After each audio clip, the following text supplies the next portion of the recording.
Hello and welcome to study with Sudhir. आज इस video में हम स्ट्रेंज मीटिंग, जो कि आपकी लास्ट पोएम है रैप्सडी किताब में, उसके बारे में पढ़ेंगे for students of ISC class 11। Okay, now strange meeting is written by Wilfred Owen. और खास बात यह है that he himself served in the First World War. So that way it becomes extremely significant that he himself served in the First World War as a soldier, and he was killed in November 1918. He was killed in November 1918, just 1 week before the First World War actually came to an end. So that way, a very tragic end to Wilfred Owen. Now, he's considered one of the finest poets, the greatest poets of the First World War, जिन्होंने First World War के बारे में कविता लिखी ना। In fact the interesting part is that आपको इसके बारे में जानकर it will be useful background, ताकि आपको इस पूरे पोएम को समझने में आसानी भी हो। इन 1916 actually he was injured while he was in the war, and in the hospital he met another poet called Siegfried Sassoon. This is the spelling, Siegfried. This was another poet who was also in the hospital, and he had also written about the horrors of war in his poetry, and he told Owen not to return to the battlefield. उन्होंने कहा खास तौर से oven को कि आप वापस जंग में मत जाइए, लेकिन इस बात को पोएट ने नहीं माना। तो ये पोएम तकरीबन sometime in 1918 it was written, the poem, लेकिन this was published only in 1919 after the death of the poet. So this is the background of the entire poem. The other interesting part which I would want to tell you is that both British and German soldiers lived in pretty bad conditions at the time of the First World War. तो एक तरह से उस background ये है कि the other soldier who is spoken about in this poem is probably a German soldier. Now, what is this poem about? इस poem का main theme क्या है? The main theme is, इसको आप प्लीज नोट कर लीजिए, is about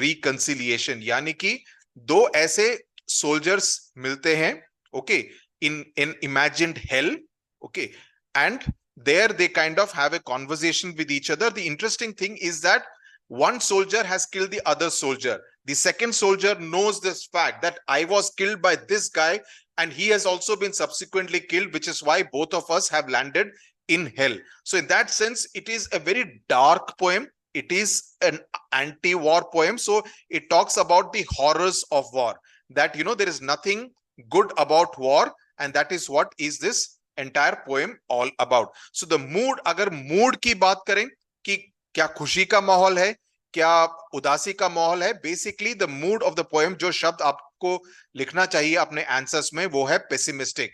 the mood off the poem is extremely pessimistic, काफी उदासी वाला माहौल है, जिस माहौल में ये दोनों सैनिक एक दूसरे के साथ बात करते हैं। Okay, at the same time there is also the message of love and forgiveness, you know, कि एक दूसरे को माफ कर दें, क्योंकि that is what is the only thing that can keep mankind alive. You know, एक दूसरे के साथ जंग करने के बजाय अगर एक दूसरे को माफ कर दें, then the entire world will be a better place. The title itself, ये एक लास्ट बात और बता देता हूं, एक मिनट में इसको सर।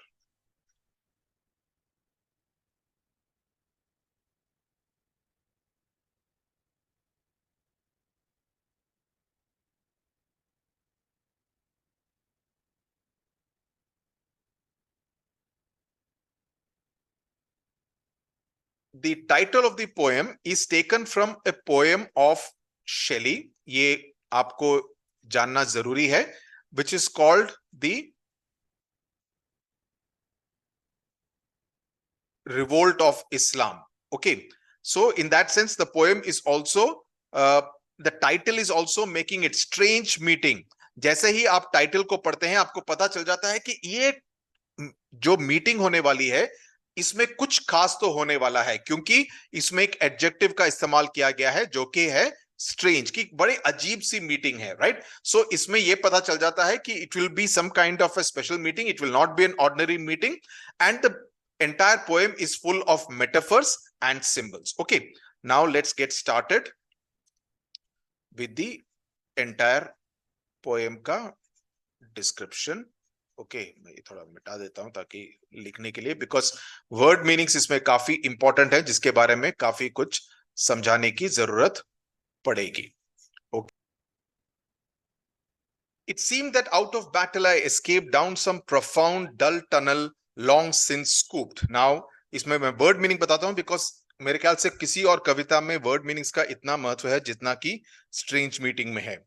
प्रोफाउंड का मतलब है इंटेंस या डीप. ओके, इंटेंस या डीप.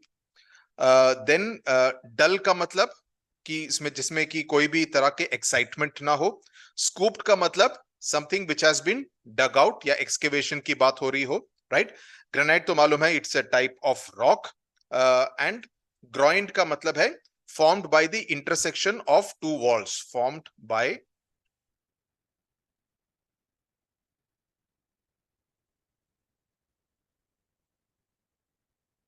To walls, VAULTS. तो कहने का मतलब है कि ही सेइंग दैट ऐसा लग रहा था कि मैं पूरे जंग के मैदान से वहां से निकल के आया और एक बड़ी काफी गहराई वाली टनल के अंदर चला गया. और ये टनल ऐसा है जिसको कि काफी समय से एक तरह से ग्रेनाइट रॉक के बीच में से उसको स्कूप किया गया है, उसको पूरी तरह से एक्सकेवेट किया गया है. So it seems that the tunnel has been carved over time, over a long period of time. काफी समय से उसको स्कूप किया गया है by some enormous titanic wars. ये टाइटैनिक का मैं अर्थ अलग से बताता हूं. By some titanic wars, and Titanic का मतलब बेसिकली enormous, काफी बड़ी लड़ाइयां. ओके, काफी बड़ी लड़ाइयों के दौरान, उसके दौरान जिसमें कि काफी सारा डिस्ट्रक्शन भी देखने को मिला, उसके दौरान इस पूरे टनल को खोदा गया है. ओके, नाउ द बैटलफील्ड, जैसा कि मैंने पहले बताया कि ओवन के लिए एक नेचुरल हैबिटेट है बिकॉज वो एक सैनिक रह चुका है. सो और दूसरी बात, ये काफी इंटरेस्टिंग डिटेल मेरे को रिसर्च के दौरान पता चली कि फर्स्ट वर्ल्ड वॉर के दौरान ब्रिटिश आर्मी जो थी जर्मन टेरिटरी के अंदर घुसने के लिए इस तरह के काफी टनल्स बनाती थी. तो इसीलिए शायद इस पूरी कविता को एक टनल के अंदर ही बेस किया गया है, क्योंकि विल्फ्रेड ओवन को भी इस टनल में शायद जाने का एक्सपीरियंस रहा होगा, उसका अनुभव रहा होगा. Now titanic wars in the poem is a reference to the large scale and destructive wars that were fought during history. और खास तौर से टाइटैनिक जो शब्द कहां से आया है, the titanic word has been taken from the Titans, जो कि ग्रीक माइथोलॉजी में it's a race of gods, भगवानों का एक रेस है who were defeated by the Olympian gods. So Titans were a race of giant gods in Greek mythology who were defeated by the Olympian gods. Titans, Titan की घड़ी होती है ना, same. Titans, they were defeated by the Olympian gods, and the use of this word is suggesting कि oven suggest करने की कोशिश कर रहे हैं कि ये जितना भी वॉर के बारे में बात कर रहे हैं that is all on a very massive scale, जो कि बिल्कुल ह्यूमन कंट्रोल के बाहर है. तो टाइटैनिक वॉर्स तो एक तरह से ये एक फर्स्ट वर्ल्ड वॉर की तरफ एक रेफरेंस है, बिकॉज फर्स्ट वर्ल्ड वॉर में जैसा कि आपने क्लास 10 में पढ़ा था काफी सारा damage, destruction etcetera that was scene during the first world war. एक दूसरा इंटरेस्टिंग डिटेल ये भी है क्योंकि इस कविता के लिखने से 6 साल पहले ही 1912 में टाइटैनिक जो जहाज था वो डूबा था. ओके, जिसके बारे में ऑफ कोर्स आपने शायद मूवी भी देखी होगी.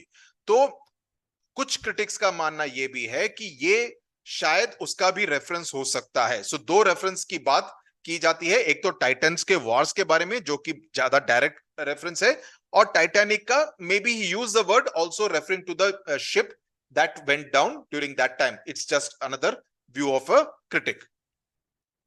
Yet also there encumbered sleepers grown too fast in thought or death to be stirred. So यहाँ पर there का मतलब है कहां की बात हो रही है? बात हो रही है टनल की। ओके, देन एनकम्बर्ड मतलब जो कि हु वर ऑब्स्ट्रक्टेड, जिनको की ऑब्स्ट्रक्ट किया गया था। ओके, एंड पिटियस का मतलब है, यहां पर जो पिटियस है मैं इसको कम कर देता हूं, पिटियस का मतलब है अराउजिंग पिटी। ये पिटी से वर्ड यानी कि सहानुभूति से ये शब्द आया है। Okay, so he saying that even in the tunnel मेरे को काफी सारे ऐसे व्यक्ति मिले जो कि मौन कर रहे थे दर्द के साथ, या वो उनकी मृत्यु पास थी, तो they were mourning and suffering. Okay, groaned का मतलब that they were making all those kind of, it's a reference to the sound. Okay, there were people who are too deep asleep to be disturbed, or maybe they are dead. Too fast in thought, ऐसा लगे जो कि बिल्कुल सोए पड़े हैं, या तो वो ऑलरेडी मर चुके हैं। इतने ऐसी स्थिति में है कि उनको जगाया नहीं जा सकता, उनको हिलाया नहीं जा सकता। लेकिन उसी समय पर जब मैं एक व्यक्ति के पास गया, ओके, उसमें से एक उठा और मेरी तरफ बिल्कुल घूरते हुए देखता रहा, stared at me with piteous recognition in fixed eyes. और उसकी शक्ल, उसकी आंखों से ऐसा पता चल रहा था कि वो मुझे पहचान सकता है। पिटियस रिकग्निशन, रिकग्निशन विद पिटी, कि अरे ये बंदा भी मर गया। ओके, बिकॉज इसी बंदे ने, पोएट ने ही इसी बंदे का खून किया था, इस सैनिक का खून किया था। So therefore there is a piteous recognition in his fixed eyes. Fixed eyes means he's staring without kind of maybe blinking. So that's what it is. So he seemed to recognize this particular poet, and there seems to be an expression of pity, sympathy in his eyes. ये जो है encumbered sleepers, encumbered sleepers से एक दर्शाता है that it was a peaceful death. Okay, वो सभी शांतिपूर्वक वहां पर पड़े हुए हैं। लेकिन जैसे ही पोएट उनमें से, उनके पास से गुजरता है, उसमें से एक उठ जाता है और इसकी तरफ देख के घूरता है। नाउ दैट पर्सन, आगे चलते हैं, that person lifted his hands. Distressful का मतलब कि उसके शायद हाथों में दर्द हो रहा होगा। It shows a state of distress. Okay, as if he were going to bless me. Okay, ऐसा लगा उसको, जिस तरह से उसने अपना हाथ उठाया, as if he is going to bless the poet. And I could tell by his dead expressionless kind of this thing, कि उसकी जो मुस्कुराहट थी, उस I knew that sullen hall by his dead smile. तो डेड स्माइल को adjective क्या दिया है? मृत मुस्कुराहट। की मुस्कुराहट तो है, लेकिन उसकी मुस्कुराहट से यह पता चल जाता है कि हम दोनों ही नरक में थे। Both of us were in hell.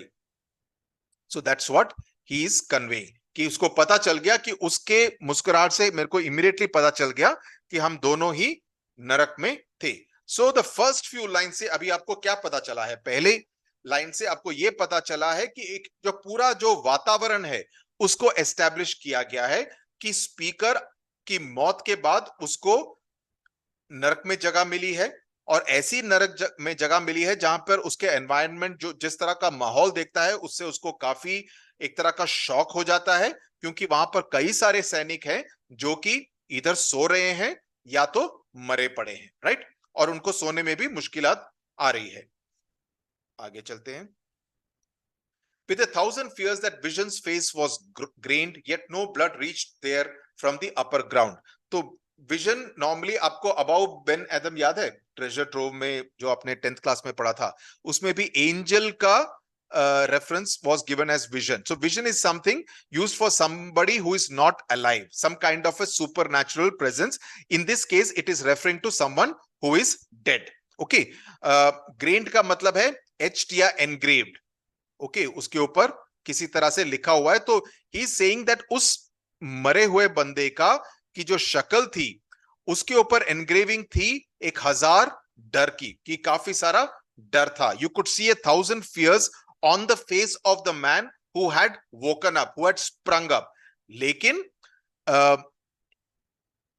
दोनों ही एक तरह से सेफ ग्राउंड पर थे, क्योंकि हम दोनों जंग के मैदान से काफी दूर थे, काफी दूर थे, क्योंकि हम जमीन के काफी अंदर हैं, उस टनल के अंदर, उस गुफा के अंदर। गुफा नहीं, गुफा तो केव होता है, उस टनल के अंदर, deep inside earth, remove from the blood, वहां पर किसी भी तरह का खून नहीं पहुंचता है, और नो गन्स थम्प्ड, यानी कि किसी भी तरह की हिंसा का भी उनको एहसास नहीं होता है, right? No guns could be heard out there, and down, and they did not make the chimneys groan. Chimneys मतलब ये जो फ्लूस है, that's a reference to the chimneys, because chimneys are in touch with the outer world. तो ऐसा नहीं है कि no they are in touch with the outer world in any way.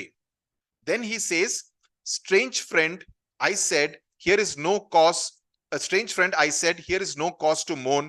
So he says, यहां पर घबराने वाली कोई बात नहीं है. तो बेसिकली इससे पहले के वाक्य का पोएट का कहने का मतलब यह है कि no sound could be heard through the chimneys or the pipes of the battle which was being fought over the ground. So it reinforces the idea कि हम दोनों के दोनों अंडरग्राउंड हैं. इसके साथ the reference first is to the friend, so makes it clear कि ये जो मुलाकात है ये ऐसे दो व्यक्तियों के बीच में है जो कि दोनों के दोनों इक्वल हैं, दोनों के दोनों सैनिक थे, राइट? हालांकि एक ब्रिटिश आर्मी के लिए, ब्रिटिश सेना के लिए लड़ रहा था, दूसरा जर्मन सेना के लिए लड़ रहा था, लेकिन अब जब वे मर गए हैं, अब जब वे नरक में हैं, तो ये it is a meeting between equals. So the word friend kind of conveys this properly, that it is a meeting between friends. अभी कोई दुश्मन नहीं है, there is no enmity, because he is referring to a word like friend. Here is no cause to mourn. अब यहां पर किसी भी तरह से रोने की या उस पर रुडाली करने की या किसी भी तरह से उसके लिए मातरम मचाने के लिए की जरूरत नहीं है. और दूसरी बात यह है कि the speaker also wonders why the vision is looking no worried. जब यहां पर देयर इज नो खतरा ऑफ दैट काइंड, कोई डरने की बात नहीं है, बाहर की दुनिया से यहां पर डरने की कोई बात नहीं है, तो he is trying to comfort him. So the other person replies, no reason except the years, none said that other, save the undone years, the hopelessness, whatever hope is yours. So he, the other person says कि yes, कोई कारण नहीं है except for the fact that the years that we have lost. undone मतलब जो ऐसे साल जो खो गए हैं, क्योंकि मृत्यु हो गई है बैटलफील्ड पर, तो all the years that have been undone, कि बहुत कुछ काम था जो कि हो सकता था लेकिन वो नहीं कर पाए. It could not be done, so therefore it becomes undone. So there is no reason except the years that we have lost and missed out on, कि obviously हो सकता था कि इस बंदे की उम्र 30 साल की हो, वो रहता तो, अगर जिंदा रहता तो शायद 70 साल की उम्र तक रह सकता था, तो 40 साल उसने खो दिए because of this death and the hopelessness of the situation. So whatever, so he is referring to the fact that both of them have been killed so young, and in the process दोनों के कई सारे precious years खो गए हैं. Okay, समझ में आ रहा है? So the second person is also in a sense being a little sarcastic. Okay, कि सबसे बड़ी पूंजी सबके पास क्या होती है? हमारी जिंदगी, जो जीवन है. तो जीवन ही खो गया तो एक तरह से बड़ी पूंजी तो खो गई ना. तो दोनों को काफी एक तरह से नुकसान हुआ है, क्योंकि दोनों ने अपनी जिंदगी को खोया है, और उसके बावजूद स्पीकर कह रहा है कि कोई मौन करने वाली बात नहीं है. So in a sense he is trying to rubbish what the speaker is saying. Speaker कहता है कि there is no cause to mourn, कि तुमको किसी भी तरह से मातरम मचाने की जरूरत नहीं है, किसी भी तरह से दुखी होने की जरूरत नहीं है. एंड ही इज सेइंग दुखी होने की जरूरत नहीं है. I mean, we have lost so many years which we could have spent on earth, and we are here inside hell. So it is a very hopeless kind of situation. So दोनों एक ही हम उम्र के लगते हैं, दोनों की उम्र शायद मोरलेस सेम है, लेकिन दोनों अलग अलग सेना के लिए लड़ रहे थे. And he now speaks about shared hopes. So he says, whatever hope is yours was my life also. I went hunting wild after the wildest beauty in the world. He says कि तुम्हारी और मेरी उम्मीदें एक जैसी थी, मैं भी सुंदरता को चाह रहा था. I was also a seeker of beauty. और मैं यहां पर फिजिकल ब्यूटी की बात नहीं कर रहा हूं. I am not talking about the beauty of women, right? I was looking for beauty beyond that, which lies not calm in eyes or braided hair. Braided मतलब जो चोटी बांधते हैं या in a woman's eye. So he's saying that I am not talking about a woman's beauty, but I am talking about beauty beyond that. Mocks the beauty that mocks the steady running of the hour, which is beauty which is remaining forever. Mocks मतलब steady running of the hour means the clock. तो time का मजाक उड़ाने वाली beauty के बारे में मैं बता रहा हूं. So physical beauty is something that is bound by time. Physical beauty 30 साल तक कोई सुंदर रहता है, कोई 35 साल तक, कोई 40 साल तक. 40 की उम्र के बाद उतने सुंदर नहीं रहते हैं. With time the skin become shrivelled, your eyesight goes down, so you don't look as good as you looked when you were younger, right? ये दुनिया का, I mean, that's the रिवाज है, that's how it works. So physical beauty is something which is bound by time. It perishes as time goes by. So he कहने का मतलब ये है उस दूसरे सैनिक का कि मैं किसी भी तरह के टेम्पररी सुंदरता को नहीं ढूंढ रहा था, लेकिन इटर्नल ब्यूटी को ढूंढ रहा था. I was looking for eternal beauty, something that mocks the passage of time. Okay, that mocks the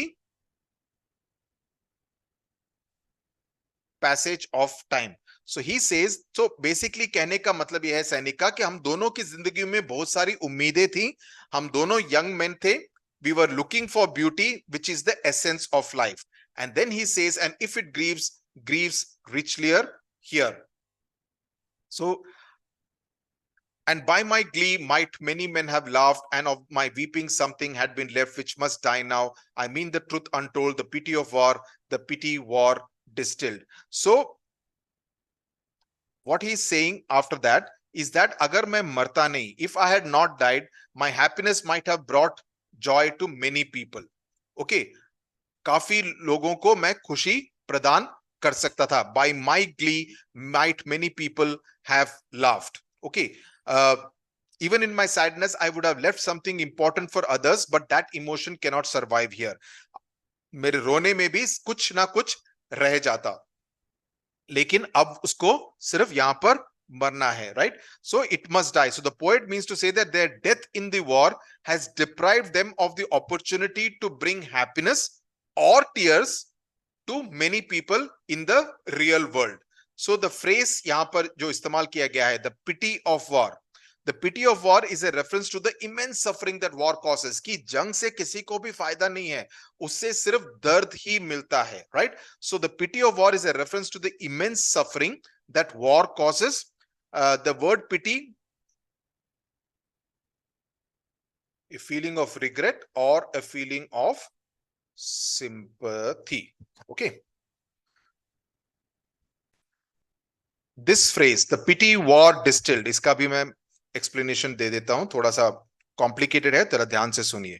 The phrase pity war distilled is a metaphor for the way the war intensifies the pity of war. The war का regret या war का sympathy को एक तरह से intensify करता है. Distilled का मतलब क्या है, आपको केमिस्ट्री में इसके बारे में मालूम होगा. It's basically means to extract the essence of something. Distill कर देते हैं, उससे एक extraction निकलता है. So the speaker का कहने का मतलब ये है कि जो जंग है वो एक तरह से pity of war को निकाल देती है and concentrates it into pure form, because war is not just about killing people. War का मतलब ये नहीं कि सिर्फ एक तरह से हिंसा करो, लोगों को मारो, destroy करो.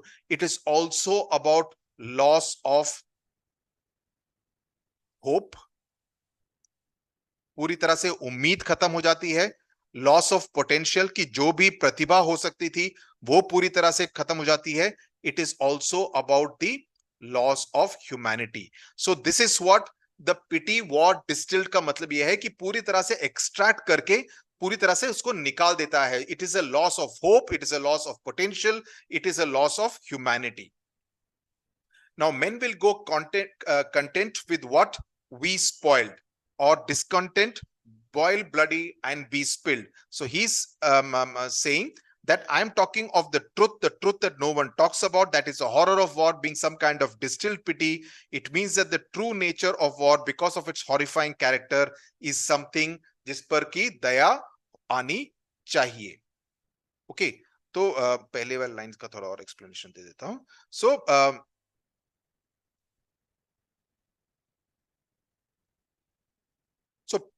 first he says it is the pity of war, but then he corrects himself and says it is the pity war distilled. So basically कहने का मतलब ये है कि it's much worse than that. It's not just the pity of war, it is the pity that war distills and completely takes away hope, potential, and humanity. It kind of magnifies the pity. Pity is reference to the sorrow, the grief, the regret, etc.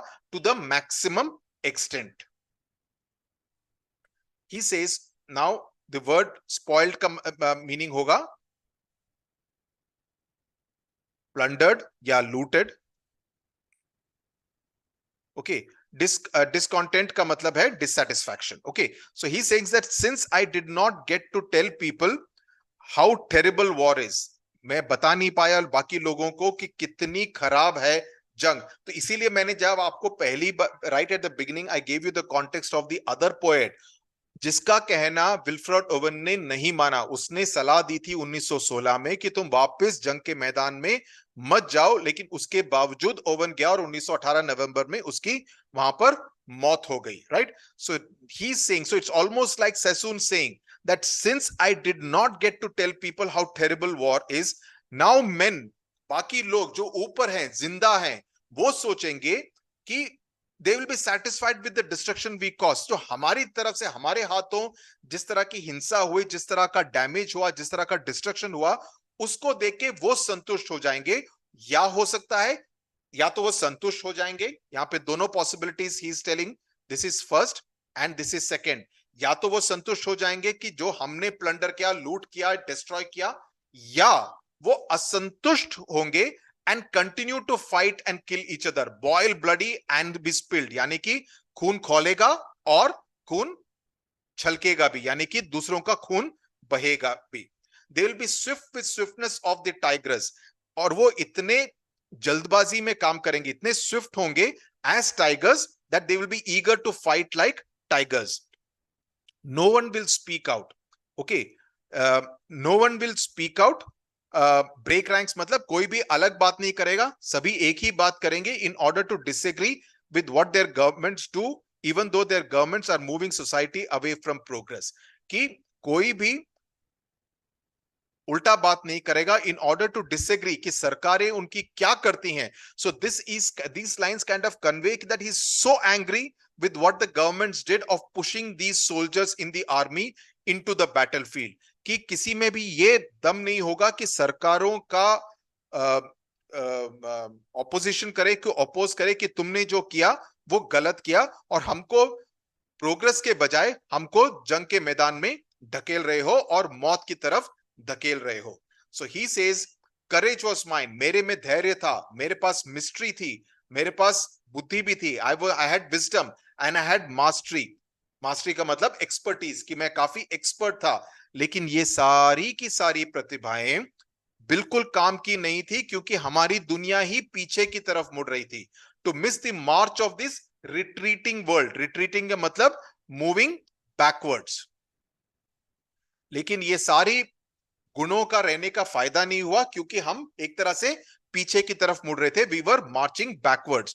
So this line points to the speaker sense of self worth and potential before the war.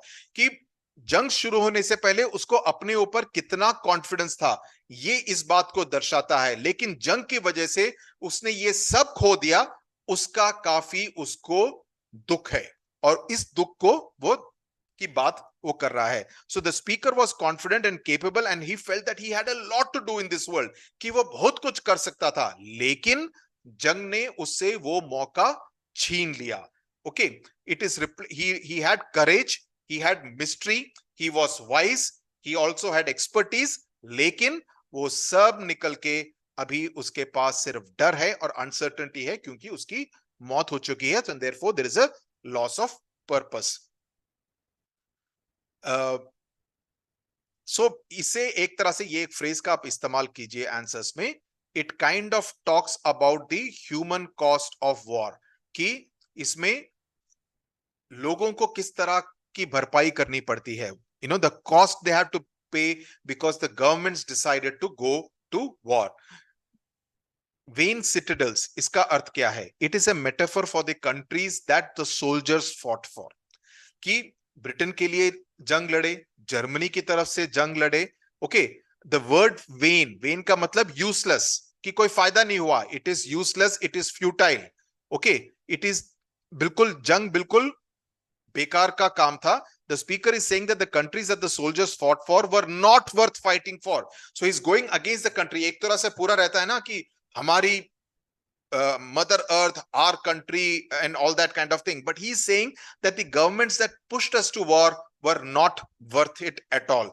They were not worth the loss of life, कि उनके लिए अपनी जिंदगी को दाव पे लगा दो, या उसके लिए काफी सफर करो, या उसके लिए काफी सारा डिस्ट्रक्शन को का भी सामना करना पड़े। दूसरा फ्रेज जो यहां पर इस्तेमाल किया गया है, वर नॉट वॉल्ड, इसका मतलब यह है कि the countries were not protected from the horrors of war, they were not able to keep the soldiers safe from harm, कि वो देश ऐसा कुछ नहीं कर सकते थे जिससे कि उनके सैनिक एक तरह से सुरक्षित रहें। So they were not strong, the countries were not strong enough to save, keep their own people, the soldiers safe. Citadel का मतलब basically it is a fortress. Okay, citadel means a fortress, and therefore fortress, जैसे आप fort का शब्द सुनते हैं आपको क्या समझ में आता है कि वो काफी सुरक्षित जगह होगी, लेकिन यहां पर उनकी सुरक्षा का कोई भी इंतजाम नहीं किया गया है, इसीलिए उसने वेन शब्द का इस्तेमाल किया है। Okay, then when much blood had clogged their chariot wheels, I would go up and wash them. So he says, अगर उनके जो armored vehicles, chariots का मतलब रथ, रथ का मतलब यहाँ पर टैंक्स के साथ उसका उसके लिए उसका इस्तेमाल किया गया है। If the wheels of their chariots were to get clogged, अगर उस पे काफी सारी खून वगैरह लग जाए, ओके, जिसकी वजह से, और ये काफी गोरी इमेज है कि खून लग गया, खून की वजह से उनके चैरियट, उनके जो आर्मर्ड व्हीकल्स हैं, जो सेना में टैंक्स वगैरह का इस्तेमाल किए जाते हैं युद्ध में, अगर उसको मूवमेंट ही ना हो पाए कि इतना खून बहा है, तो मैं जाके, and they end up missing the march of the world that is going backwards, I would go and wash the wheels from the wash them from sweet wells. तो कहता है कि मैं उन व्हील्स को, उन जो उनके जो व्हील्स हैं, ओके, उसको पानी के साथ धोऊंगा, brought from pure wells. Okay, I would wash them with truths that lie too deep for taint, कि मैं उसको ऐसी सच्चाई के साथ धोऊंगा, ओके, जो कि बिल्कुल सच है, राइट, जिसपे भी किसी भी तरह का दाग नहीं लगा। टेंट का मतलब which is not corrupted, okay, which is too deep means that they are not corrupted. कहने का मतलब है कि which are not corrupted, जो सच्चाई किसी भी तरह से झूठ से करप्ट नहीं हुई है।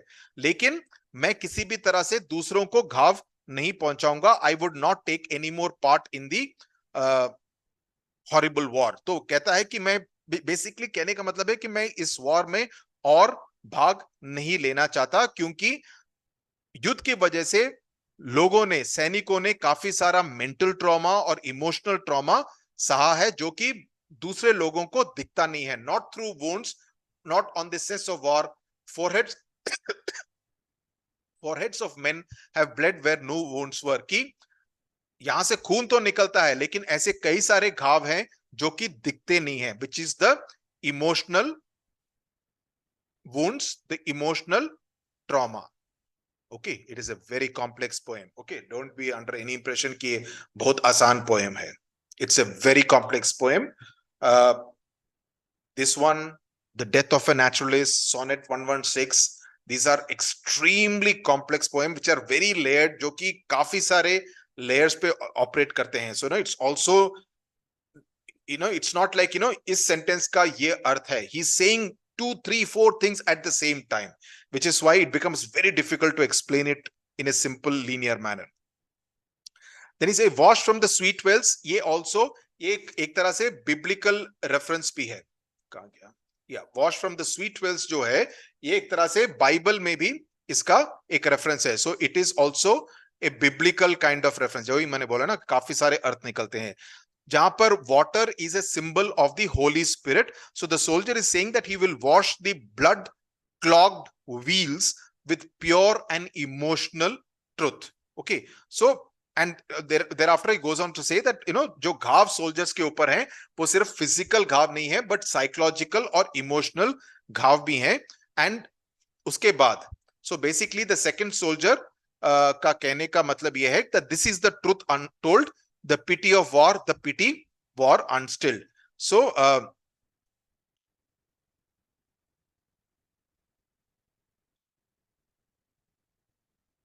उसके बाद यहां पर वो खुलासा करता है कि I am the enemy you killed my friend. So he also uses the word friend कि अभी चूंकि हम दोनों ही एक जगह पर हैं, अब हम दोस्त हैं, लेकिन मैं वो दुश्मन हूं जिसको कि तुमने मारा था ऊपर की दुनिया में. मैंने I new in this dark, जैसे ही तुम आए इस अंधेरे में भी मैं तुमको पहचान पाया, क्योंकि तुम उस समय पर तुमने एक तरह की फ्राउन सी शक्ल बनाई. You were not happy when you saw me, just like जब तुमने मेरे को मारा था कल, जब तुमने मेरे को जैब किया था may be with a knife and killed me, at that time you had the same expression of the frown on your face. मैंने I parried but my hands were loath and cold.